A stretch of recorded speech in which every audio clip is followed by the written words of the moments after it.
Carly Beth Caldwell is a naive, timid, and gullible 11-year-old girl who scares easily. Hi. Oh.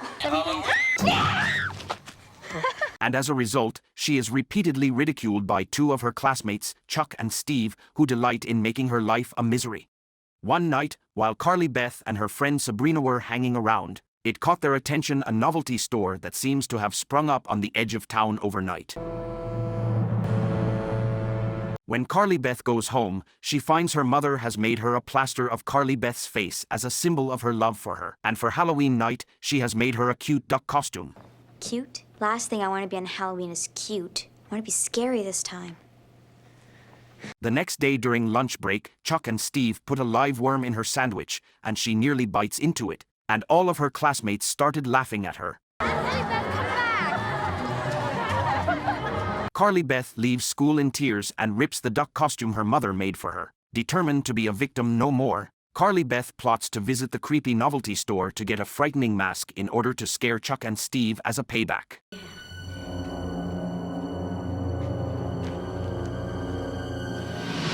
What are you doing here? Who are you? I'd like to buy a mask for Halloween, please. We're closed. Only a minute. Please, I really need a mask. I won't be long. Everything I have is up on the walls. 5 minutes. Within the shop, Carly Beth sneaks into a back room and discovers a row of hideous masks, and one of them grabs her attention. No! I said no. The store's owner refuses to sell her the mask. Why not? They're too frightening. So Carly Beth takes it against his will and tosses the money before running away. When the reality of what she's done sets in, she tries to return it, but the door closes behind her before she can. It's gonna be great. It's gonna make Chuck and Steve wish they never, ever met me. At home, she uses the mask to successfully frighten her brother Noah. Mom, help!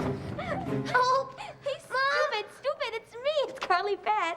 However, she has trouble taking the mask off, and when it finally comes off, Carly Beth and Noah are unsure as to how she unintentionally changed her voice to a hoarse growl.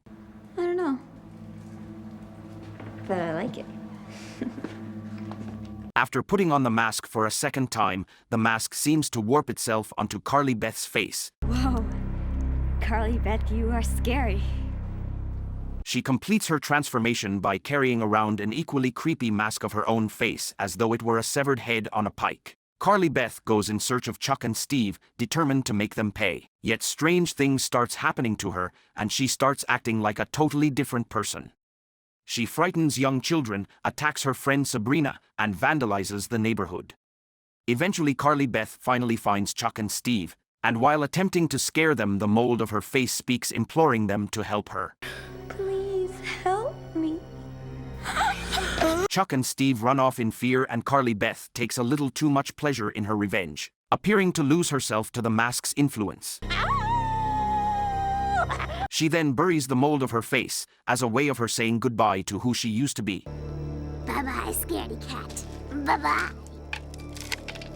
Back at Sabrina's house, Carly Beth tries but cannot remove the mask. Sabrina tugs and pulls at Carly Beth's sweaty mask, but it does not seem to give. To her horror, Sabrina discovers that there is no space between the mask and her skin. The mask has somehow fused itself to Carly Beth's own face. That's crazy, that's just crazy. And she becomes terrified when she looks into the mirror, as she couldn't even recognize her eyes. Those aren't my eyes. Where are my eyes? Where am I? You're scaring me. This isn't me. This isn't me in here. She goes back to the shop where she bought the mask and finds the shopkeeper waiting for her, knowing she would come back. Despite her desperate pleas, the shopkeeper tells Carly Beth that the mask cannot be removed, as it is not simply a mask, but it is a real living face. I don't understand. How can they be real? He tells her that he created the masks and they were once beautiful, but they slowly decayed over time and became hideous, repulsive monsters. He refers to them as The unloved ones. Because no one will ever love them now. It turns out every so often a young innocent person like Carly Beth comes in wanting one. You're the only one who ever wanted them. The only one who ever loved them. No! No! I want it off! I want it off now! Take it off me! I hate this face! I hate this face! I hate it! The shopkeeper tells her that the mask can only be removed with a symbol of love. What does that mean? Well, I don't understand what that means. And who are you anyway, and how do you know all this stuff? I was the man who created these faces, Carly Beth. But why? I was like you. I did not love myself. I made these faces to hide behind them, to hide my faults.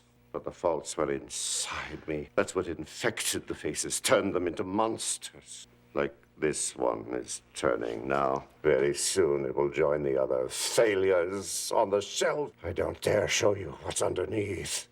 Or perhaps I should, so that you will appreciate who you are and what you have always had. No, I want my fist back! I want my fist back! I want myself back! Oh, shh, quiet. Carly Beth begins to cry out in horror, awakening the other masks who begin floating off of their model heads and start to slowly fly at her. They pursue her down the street, and while running away, Carly Beth realizes that the plaster mold her mother made her is a symbol of love, so she runs to the cemetery to dig up the mold. She then uses it to deter the other masks and to remove the mask from her face. Get away!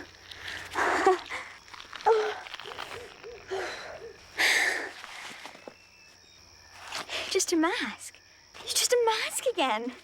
Once she gets home, she tosses the mask by the door and runs to her mother's warm embrace. Her brother Noah later bursts in, and Carly Beth is horrified to see him wearing the mask. Trick or treat!